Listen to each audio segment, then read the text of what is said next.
hoy, pero les diría, se discutió hasta hace 5 minutos, porque Cristina Fernández de Kirchner y Macri se cruzaron por el gasoducto y por las obras de infraestructura. Juanjo Aranguren, ustedes lo conocen, fue ministro de Energía. ¿Qué tal? ¿Cómo estás? Bien, bien. Te invito a repasar el cruce de hoy, que un poco sintetiza la discusión y tendremos tu punto de vista. Veamos lo que había dicho primero Cristina, me parece. Sí, Cristina. A ver. A propósito de los números sobre los que charlábamos ayer en la inauguración del gasoducto, que con sus 573 kilómetros permite incorporar en esta primera etapa 11 millones de metros cúbicos día a la red troncal de gas, entre 2003 y 2015 se instalaron 3.211 kilómetros de gasoductos. En plantas compresoras permitieron ampliar la capacidad de transporte de producción de gas a 26 millones de metros cúbicos día. Y acá va al gobierno de... Entre 2016 y 2019 se instalaron 53 kilómetros de gasoductos y 3.100 en plantas y turbocompresoras. Cifras que, como los propios valores indican, no tuvieron impacto alguno. Ahora se entiende por qué su mamá lo castigaba por mentir. Está refiriéndose a Mauricio Macri. Y Mauricio Macri contesta esto. Vamos a verlo, por favor. Bueno, la vicepresidenta me acusa de no haber construido gasoductos. ¿Para qué los iba a hacer si nos había dejado sin gas para transportar? Su gobierno y el de su marido fueron desastrosos en energía, los peores de la historia. Cayó la producción casi todos los años, multiplicaron las importaciones y los subsidios. En Vaca Muerta prácticamente no habían hecho nada. Cuando llegamos recuperamos la producción de gas, multiplicamos por 5 la actividad de Vaca Muerta y recién ahí, gracias a ese éxito, sí se volvió necesario un gasoducto nuevo. Lo dejamos listo para arrancar, había que apretar un botón, pero no lo hicieron, se comieron 2 inviernos de precios altos y recién ahora lo inauguran después de hacerle perder al país 6.000 millones de dólares por su ineficacia y sus negocios. Esta es la respuesta del expresidente Macri. Aranguren, más allá de lo dicho por Macri y de lo sobre el gasoducto, ¿por qué ahora en este tiempo? Los hechos que son sagrados, ¿no? Y Argentina tuvo un pico de producción de gas natural en 33 millones de metros cúbicos por día. La producción había caído y se derrumbó hasta unos 114 millones de metros cúbicos por día. Eso es la realidad. Cuando nosotros llegamos, eso era la producción de gas natural. Para entender, el autoabastecimiento de gas, ¿en cuánto es y en cuánto lo perdés? Bueno, el tema es que Argentina tiene un consumo de gas que es muy desbalanceado. Obviamente consumimos mucho en el invierno y poco en el verano, aunque ahora estamos empezando a consumir más porque necesitamos generar energía eléctrica para que funcionen los equipos de aire acondicionado. En el verano podemos estar demandando 100, 110 millones de metros cúbicos por día y en el invierno, entre gas natural y los sustitutos, porque no tenemos gas suficiente, podemos llegar a demandar 180. Entonces, en algún momento Argentina va a tener que tomar una decisión. Verano 110 y el resto lo importamos, o producimos para el consumo de invierno 180 y vendés lo que te sobra. Y lo que me sobra en el verano lo vendo, que es hacia dónde vamos. Ojalá que lleguemos a eso. Este gasoducto va a ayudar a ese tipo de cosas. Entonces, cuando nosotros llegamos en el 2015, se había derrumbado la producción de gas natural antes de pensar en tener algo para llenarlo, porque construir un gasoducto circular por dentro no tenía sentido. Y en 2015 y el año 2019 entre de 135 millones de metros cúbicos, pero aumentamos la producción en un 15%. Es en ese momento, 2019, donde el presidente Macri decide, a partir de un decreto, llamar a una licitación pública nacional e internacional para concesionar el transporte en el trayecto parecido a este trayecto que estamos hablando ahora. En lugar de terminar en San Jerónimo en la segunda etapa, terminaba en inmediaciones de San Nicolás. Eso fue un decreto que ordenaba que se recibieran ofertas en septiembre. En ese momento, con las PASO del 2019, la turbulencia financiera... ¿Esas eran las PPP, participación pública-privada? Bueno, en realidad iba a ser participación privada. Se concesionaba al capital privado, como se han hecho otras obras en Argentina. Por ejemplo, todas las obras, los 7.000 millones de dólares que se invirtieron durante la administración Macri en energías renovables, parques solares y parques eólicos, es inversión privada. Mayúscula, estoy hablando de una magnitud importante, 7.000 millones de dólares. 2 veces y media el gasoducto que estamos hablando ahora. Muy bien.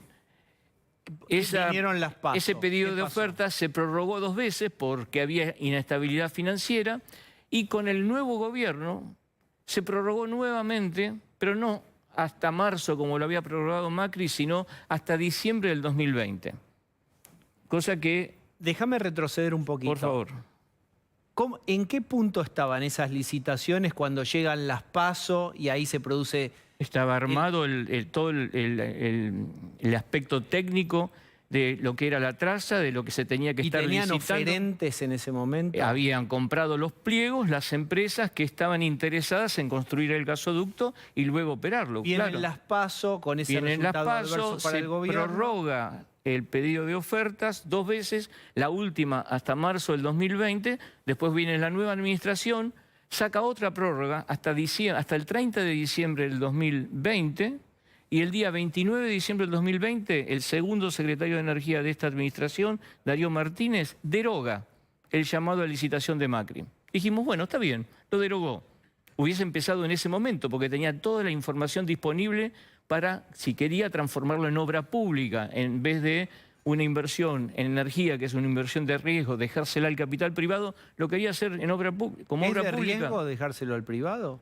No, es una inversión de riesgo la energía, porque si los precios suben, uno puede estar teniendo una demanda que cae, si los precios bajan, la demanda es grande, por lo tanto la energía es una inversión de riesgo, por lo tanto si la toma el capital público, el riesgo lo absorbemos todos los ciudadanos, si lo toma un privado, el riesgo lo absorbe una empresa.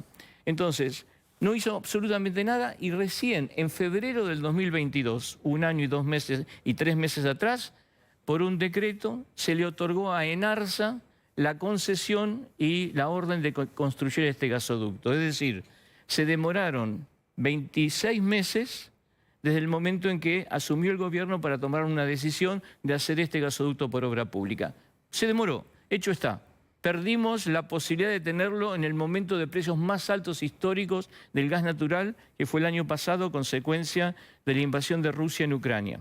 Nosotros pagamos aproximadamente $30 por millón de BTU en promedio durante el año, cuando el productor local ofrece ese gas a $4 por millón de BTU. Malena Galmarini se dirigió, lo cruzó bastante despectivamente a Macri, dijo algo así como, si no hiciste nada por el gasoducto, cuando Macri tuiteó después de la inauguración ayer. ¿Qué pensás de los dichos de Malena Galmarini? Yo no me puedo meter en estos chicanas que están hoy ocurriendo. Lo importante que es, lo importante es que tenemos gas natural, lo importante es que ahora hay un gasoducto que, quiero aclarar, no está lleno el gasoducto. Hoy no está circulando gas natural por el gasoducto. Ayer tampoco. Si uno va al despacho diario del Enargas, se va a encontrar que hoy estamos importando 35 millones de metros cúbicos día de gas natural y no hay absolutamente circulación. Podrá estar en las próximas semanas. Enhorabuena, que podamos estar reemplazando 11 millones de metros cúbicos que lo estamos importando. ¿Pero fue una inauguración falsa, estás sugiriendo? Fue un acto, fue una actuación, fue un acto de gobierno para dar una noticia que probablemente venía bien desde el punto de vista político. Desde el punto de vista técnico, ayer y hoy no está circulando gas por ese gasoducto, lo cual no quiere decir que no vaya a ocurrir dentro de un par de semanas. Y que no quiere decir que hay que continuar con la obra de extensión, la segunda etapa, para ir de Saliqueló a San Jerónimo. Es necesario hacerlo. Lo que pasa es que muchas veces, especialmente ayer en ese acto, se dicen mitad de verdades, tanto de la vicepresidente como el ministro de Economía. Pablo de León va a aparecer en esta pantalla, a ver. ¿Qué tal, Aranguren? Buenas noches, ¿cómo le va? Usted Bien. tuvo en el gobierno de Cambiemos un rol protagónico con el tema de las tarifas. Ahora va a haber un cambio de gobierno y creo yo seguramente será de Juntos por el Cambio. ¿Qué va a tener que afrontar la próxima administración respecto del tema tarifas a cómo está hoy, cobrándose cualquiera de las que la gente no está mirando y recibiendo la factura en su casa? Yo creo que antes de contestar esa pregunta, el próximo gobierno va a tener que contestar la pregunta vinculada con el tipo de cambio, vinculada con la devaluación de nuestra moneda, porque esto es algo que no nos damos cuenta o no queremos darnos cuenta. Un energético de cualquier característica, ya sean moléculas de gas natural, electrones, electricidad, se comercializan en el mundo en una única moneda, que es el dólar. Y así se remunera, en dólares. De hecho, ayer en el discurso, por ejemplo, se hizo referencia que con este gasoducto se va a poder especificar las tarifas, etc. ¿Ustedes saben en qué está denominado el peaje por el gasoducto? ¿En qué moneda? En dólares. En dólares. ¿Ustedes saben el gas que a partir del plan Gas-AR alimenta ese gasoducto, en qué moneda está especificado? En dólares. Pero Contestando a la pregunta es, muy bien, díganme cómo vamos a normalizar la economía para ver hacia dónde va a ir el tipo de cambio y consecuentemente la inflación para poder decir cuál va a ser el impacto que tengan las tarifas. Hoy, en el caso de la electricidad, por ejemplo, la tarifa que se está pagando hoy en promedio remunera el 45-50% del costo, tanto de generar energía eléctrica como de transportarla. Es decir, estamos en la mitad, y estoy hablando de promedio. Hay una gran parte de la población que ya está pagando tarifa plena.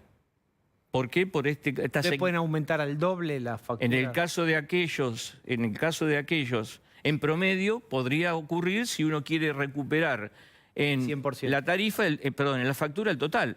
Pero vuelvo a decir algo que dije en otra visita. Que no la veamos en la factura no quiere decir que no lo paguemos. Está Jessica Bossi.